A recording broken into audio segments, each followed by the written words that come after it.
অপেক্ষার অবসান, ধুলো উড়িয়ে ছুটল গাড়ি। সম্প্রতি কলকাতা থেকে বীরভূম পর্যন্ত এই র্যালি দেখার অপেক্ষায় ছিলেন গাড়ি প্রেমী মানুষ। রোমাঞ্চকর ও উত্তেজনায় ভরপুর। বেঙ্গল মোটর স্পোর্টস ক্লাব আয়োজন করে কবিগুরুর নামাঙ্কিত এই কার র্যালির, যার অন্যতম উদ্যোক্তা ক্লাবের সম্পাদক প্রতিম চৌধুরী। শনিবার ডিস্ট্রিক্ট গ্র্যান্ড লজ অফ বেঙ্গলে ফ্ল্যাগ অফ হয় এই কার র্যালির।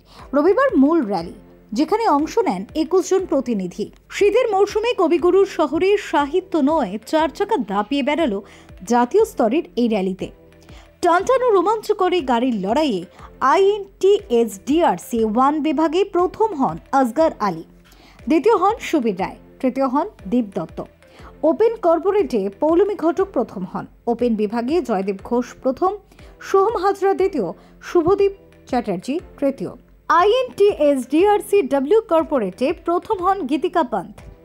INTSDRC 2-তে উদয় গাঙ্গুলি প্রথম এবং অভিজিৎ সিং দ্বিতীয় হন। কবিগুরু 2024 কার র্যালিতে ছিলেন competitor relation officer Ayan Mitra, clerk of the course Sandip Sardar এবং আয়োজক বেঙ্গল মোটর স্পোর্টস ক্লাবের সম্পাদক প্রতিম চৌধুরী সহ অন্যান্যরা। টিএসডি ফরম্যাটে পুরো র্যালিতেই ছিল নিয়মের কড়াকড়ি। বিভিন্ন এলাকায় থাকবে মার্শাল পয়েন্ট। শেষ ভালো, যা সব ভালো। It has been a long day. সকালবেলা ইভেন্ট শুরু হয়েছিল 10টার সময়। 20টি গাড়ি ছিল আমাদের সঙ্গে এবং তারা তাদের পুরো ইভেন্ট করে এখানে এসে খোয়াইতে শেষ করেছিল। সবাই পৌঁছেছিল, কোনো রকম অসুবিধাও কিছু হয়নি, কোনো অ্যাক্সিডেন্টও কিছু হয়নি এবং প্রত্যেকে এই র্যালিটা সম্বন্ধে সারা ভারতবর্ষে একটা সাড়া জাগানো আছে, তো সেটা আমরা মেনটেন করতে পারলাম বছরের শেষে এসে। তো 23rd কবিগুরু র্যালির এটা কার্টেন ডাউন হলো এবং খুবই সাকসেসফুলি এবং সবাই মিলে আমরা এটাকে শেষ করতে পারলাম। আর আপনারা যে সাপোর্ট করলেন, we would like to thank you so much for the big support. Thank you would be a very small way of talking about this. ঠিক আছে, পার্ট অফ দ্য গেম। ভালো ছিল রোড। কবিগুরু র্যালি সবসময় prestigious event. সমস্ত competitor ভালো ছিল, যে যার মতো লড়াই করেছে। Hopefully we have finished successfully and আসতে পারে, যে কেউ আসতে পারে। কার র্যালি ইন্টারেস্ট থাকতে হবে এবং কিছু ডেডিকেশন দরকার আছে, তো ফলে যে কেউ আসতে পারে কার র্যালিতে এবং ঠিকমতো যদি কনসেন্ট্রেট করে কার র্যালিতে ভালো ফলো করতে পারে। কারণ আহামরি কিছু নয়, কার র্যালি মোটর স্পোর্টসে যে কেউ আসতে পারে।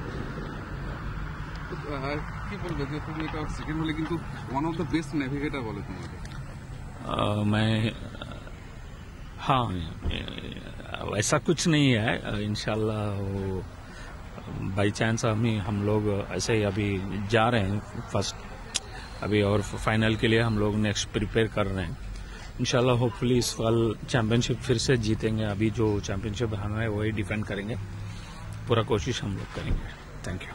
এটা আমাদের কবিগুরুর ফার্স্ট র্যালি। আমরা মানে কবিগুরু র্যালি অনেকগুলো করেছি, এটা ফার্স্ট প্রাইজ কবিগুরুতে, তো পেয়ে খুবই ভালো লাগলো। বিকজ এটা খুবই একটা প্রেস্টিজিয়াস ইভেন্ট। অনেক বছর ধরে, মানে বহু পুরনো, মানে যারা ওল্ড র্যালিস্ট সবাই এই র্যালিটাতেই তাদের র্যালি ক্যারিয়ার শুরু, এবং আমিও অনেক বছর করছি।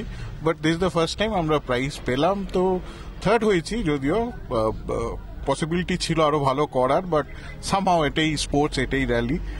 বাট যেইটুকুন হয়েছে খুব ভালো, উই আর হ্যাপি। থ্যাংক 1998 সাল থেকে সুনামের সঙ্গে চলছে এই কার র্যালি। গোটা ভারত থেকে এসেছিলেন অংশগ্রহণকারীরা।